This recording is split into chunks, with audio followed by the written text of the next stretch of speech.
दोस्तों आज हो गई है 22 दिसंबर 2020 और आज की तमाम बेहद महत्वपूर्ण समाचार और बड़ी खबरें दोस्तों आपके लिए लेकर आए हैं HRI न्यूज पर।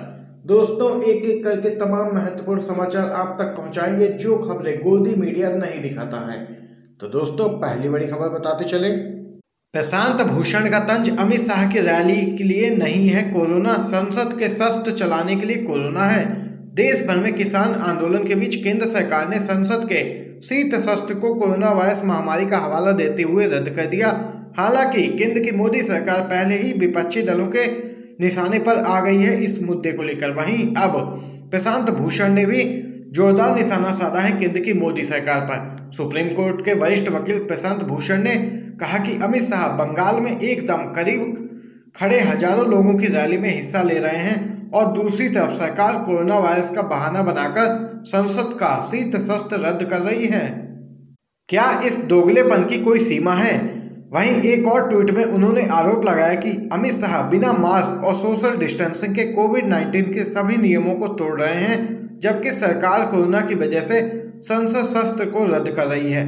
मोदी और शाह असल में लोकतंत्र को ही बर्बाद कर रहे हैं, ये यहाँ पर कहना है प्रशांत भूषण का।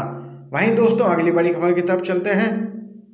बंगाल चुनावी रणनीतिकार प्रशांत किशोर ने भाजपा की सीटों को लेकर की है बड़ी भविष्यवाणी। जी हाँ दोस्तों आपको बताते चलें, चुनावी रणनीतिकार प्रशांत किशोर ने ट्विटर पर दावा किया कि पश्चिम बंगाल में आगामी विधानसभा चुनाव 2021 में भाजपा को 2 अंक का आंकड़ा पार करने के लिए मशक्कत करनी पड़ेगी।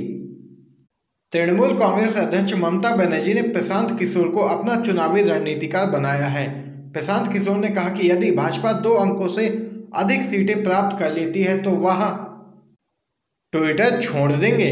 उन्होंने ट्वीट किया, समर्थक मीडिया के एक वर्ग द्वारा बढ़ा चढ़ाकर बनाए गए माहौल के विपरीत पश्चिम बंगाल में भाजपा को 2 अंक का आंकड़ा पार करने के लिए कड़ी मशक्कत करनी पड़ेगी। उन्होंने कहा, कृपया यह ट्वीट सुरक्षित कर लीजिए और अगर भाजपा इससे अच्छा प्रदर्शन करती है तो वह ट्विटर छोड़ देंगे। बताते चलें दोस्तों, पश्चिम बंगाल में अगले साल अप्रैल मई में विधानसभा के चुनाव होने को हैं। यहाँ पर दोस्तों ये बड़ी खबर सामने निकल के आई है पश्चिम बंगाल से। अगली बड़ी खबर की तरफ चलते हैं।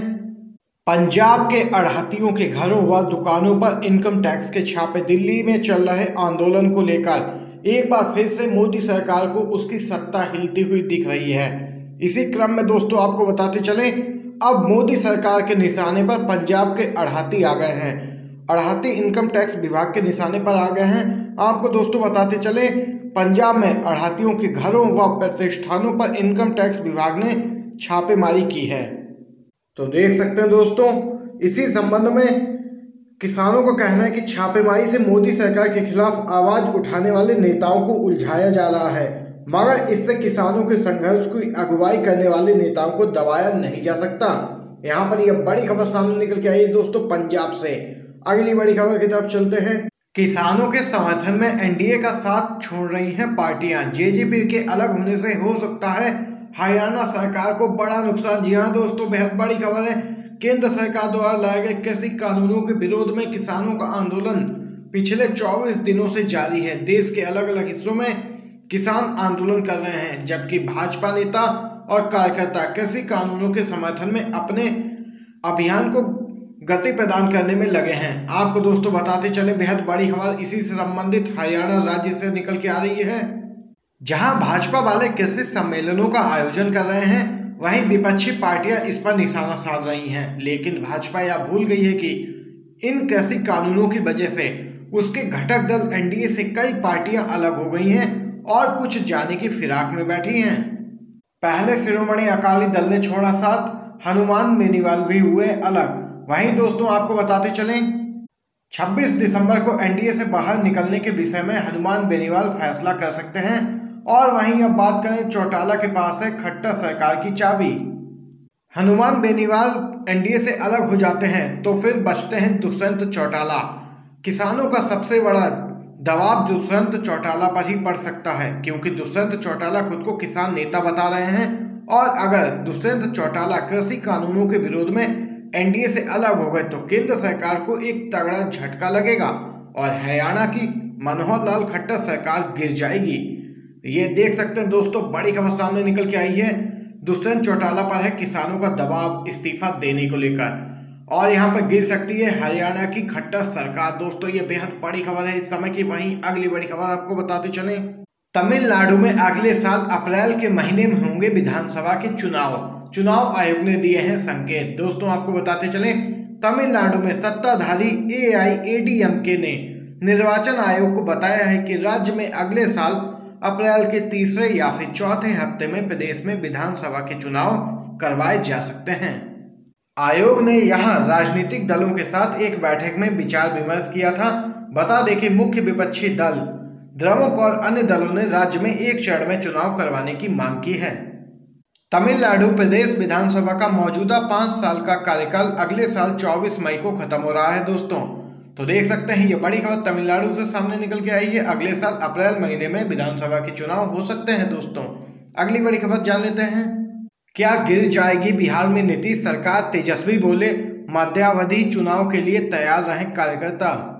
नेता प्रतिपक्ष तेजस्वी यादव ने विधानसभा चुनाव के बाद हुई पार्टी की पहली बैठक में आह्वान किया है कि तैयार रहें, वर्ष 2021 में मध्यावधि चुनाव कभी भी हो सकता है। उन्होंने कहा कि जनता ने महागठबंधन के पक्ष में फैसला दिया, लेकिन जोड़ तोड़ से सरकार बन गई। तेजस्वी ने कहा कि मकर संक्रांति के बाद वे राज्य भर में धन्यवाद यात्रा पर निकलेंगे। सभी उम्मीदवारों और जिला अध्यक्ष से हार के कारणों की लिखित रिपोर्ट भी मांगी गई है। उन्होंने दो टूक कहा कि अब पहले वाली बात नहीं है, भीतरघात करने वाले बख्शे नहीं जाएंगे। भाजपा नेता की पत्नी ने ज्वाइन की है टीएमसी। जी हां दोस्तों, पश्चिम बंगाल में अगले साल विधानसभा के चुनाव होने हैं, लेकिन उससे पहले ही राज्य में सियासत गरमाई हुई है। पश्चिम बंगाल में इन दिनों सहमात का खेल चल रहा है, जहां एक तरफ टीएमसी के कई नेता भाजपा में शामिल हुए, वहीं दोस्तों आपको बताते चलें अब भाजपा से भी नेताओं का टीएमसी में आने का सिलसिला शुरू हो गया है। और इसकी शुरुआत की है भाजपा सांसद सौमित्र खान की पत्नी सुजाता ने बीते सोमवार को भाजपा छोड़ टीएमसी का दामन पकड़ लिया।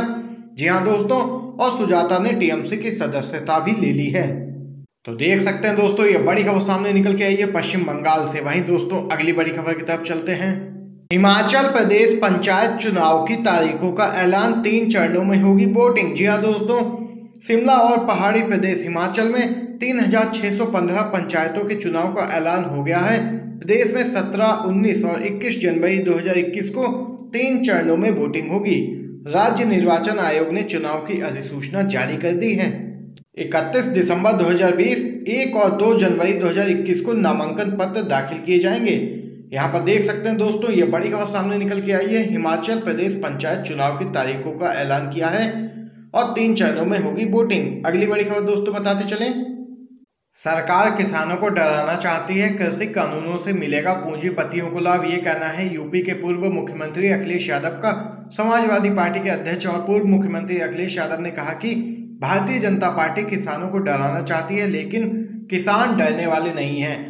भाजपा जो कानून लाई है वह किसान विरोधी है और उससे कुछ पूंजीपतियों को ही लाभ मिलेगा। वहीं दोस्तों अखिलेश यादव ने कहा है कि भाजपा जो कानून लाई है वह किसान विरोधी हैं। इस सरकार से किसान, नौजवान, व्यापारी, दलित, पिछड़े, अल्पसंख्यक सभी परेशान हैं। भाजपा सरकार अब अंतिम सांसें ले रही है। जनता का सहयोग समाजवादी पार्टी के साथ है। सन 2022 में उत्तर प्रदेश में समाजवादी पार्टी की ऐतिहासिक जीत होगी, ये कहा है यूपी के पूर्व मुख्यमंत्री अखिलेश यादव ने। तो देख सकते हैं दोस्तों यहाँ पर आज की सभी मुख्य समाचार और बड़ी खबरें आप लोगों ने जानी हैं आपके अपने यूट्यूब चैनल HRI न्यूज पर। अगर दोस्तों वीडियो पसंद आया हो तो लाइक बनता है और वहीं ज़्यादा से ज़्यादा इस वीडियो को अपने सभी दोस्तों तक पहुंचाइएगा, जिससे कि आप सभी के दोस्त भी इन खबरों को जान सकें। आप सभी का बहुत बहुत धन्यवाद दोस्तों।